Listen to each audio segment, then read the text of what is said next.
Welcome back to the Freedua Christian Historical Channel. I'm so glad you've joined us for episode 3 in our series. May God bless you for taking the time to watch and learn with us today. In our last episode, we explored how early societies and the Middle Ages viewed sensuality and the human form. Today, we journey forward into a period of immense change, the Renaissance and the Enlightenment. This era, spanning from the 1400s to the 1800s, was a time of rebirth in art, science, and philosophy. Tree rediscovered the beauty of the classical world and placed a new emphasis on humanism, celebrating human potential and achievement. This renewed interest naturally extended to the human body. Artists of the Renaissance, like the legendary Michelangelo, the masterful Titian, and the graceful Botticelli, began to depict the human form with a realism and reverence not seen for centuries. In their hands, nudes were not merely titillating images, they were profound symbols of divine creation, classical beauty, and the inherent dignity of humanity. Think of Michelangelo's David sculpture that embodies strength, virtue, and the perfect form as a reflection of God's artistry. For these masters, the body was a canvas to explore themes of innocence, heroism, and spirituality. This was art in its highest form, seeking to elevate the viewer's mind and soul, thrall. However, as with any powerful tool, the new artistic freedoms and technologies of the age could also be used for different purposes. While the great masters aimed for the heavens, others began to explore more earthly, and sometimes controversial, expressions. This is where we see the line between high art and what would later be understood as eroticism begin to blur. A key figure in this shift was an Italian writer named Pietro Arezzo. In the early 16th century, he collaborated on a work called I Modi, which translates to the positions. It consisted of 16 engravings depicting lovers, accompanied by Aretino's explicit sonnets. This was a stark departure from the symbolic and idealized nudes of the High Renaissance. I Modi was not about divine creation. It was about physical passion, presented in a direct and unprecedented way.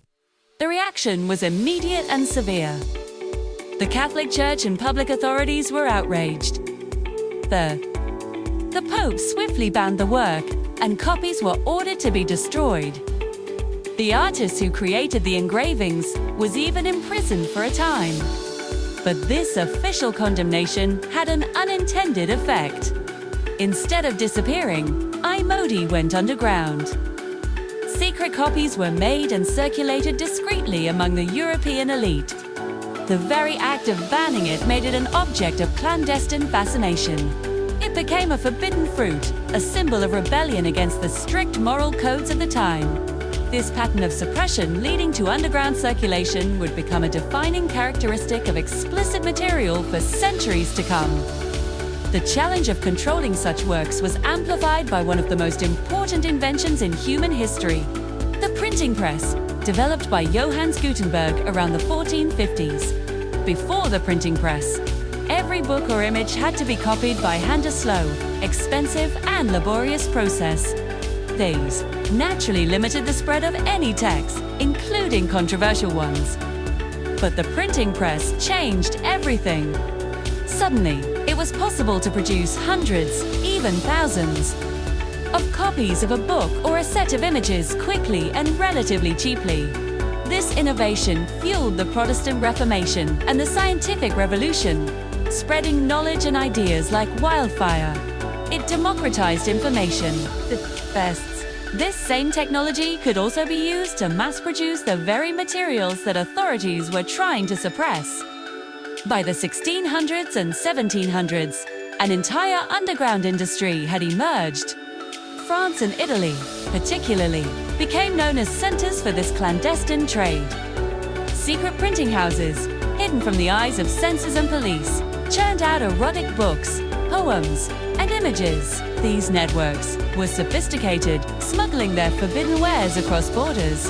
England and Germany also had their own secret printers, catering to a clientele that sought out these works for various reasons: curiosity, a taste for the risk, or as an act of defiance.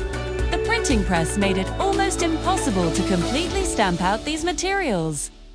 For every book burned, 100 more could be printed in secret. As we move into the 18th century, we enter the Age of Enlightenment. This was a period defined by reason, skepticism, and a profound belief in individual liberty. Thinkers like Voltaire, Rousseau, and John Locke championed freedom of thought, freedom of speech, and freedom of the press. They argued that individuals should be free to explore ideas without the heavy hand of government or religious censorship.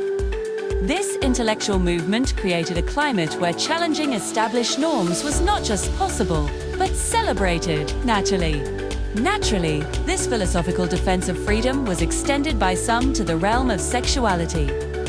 A small but influential group of writers and thinkers began to argue that erotic literature was just a vice, but a form of rebellion.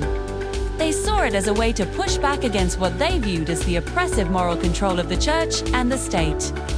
They believed that exploring all facets of human nature, including its sensual side, was a crucial part of intellectual freedom. No figure is more associated with the extreme end of this spectrum than the Marquis de Sade. Born into the French aristocracy, de Sade's life was as tumultuous as his writing. He wrote novels and philosophical dialogues that explored sexual freedom in its most absolute and often violent forms. His works, like Justine and the 120 Days of Sodom, depicted scenes of such extremity that they shocked even the liberal society of his time. Spent much of his life in prisons and asylums because of his writings and scandalous behavior. De Sade's philosophy was a radical rejection of all moral, social, and religious constraints. For him, the ultimate freedom was the freedom to follow one's darkest impulses without restraint. His writings were so influential and so extreme that his name gave us the very word sadism, which describes deriving pleasure from inflicting pain on others.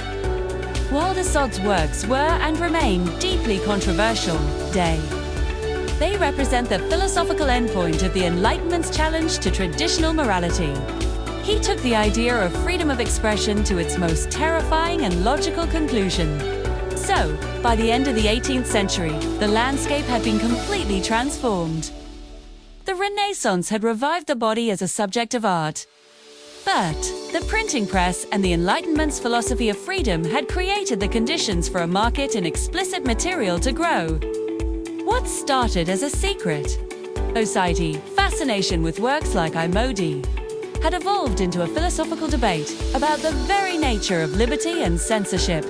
The stage was now set for the 19th century, a time when new technologies like photography and a growing middle class would change the game once again. Thank you so much for joining me on this historical journey today. It's a complex topic, but understanding our past is crucial to navigating our present. I hope you found this exploration enlightening. You did.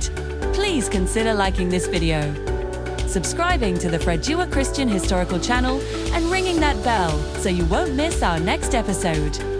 We'll be diving into the Victorian era and the invention of photography.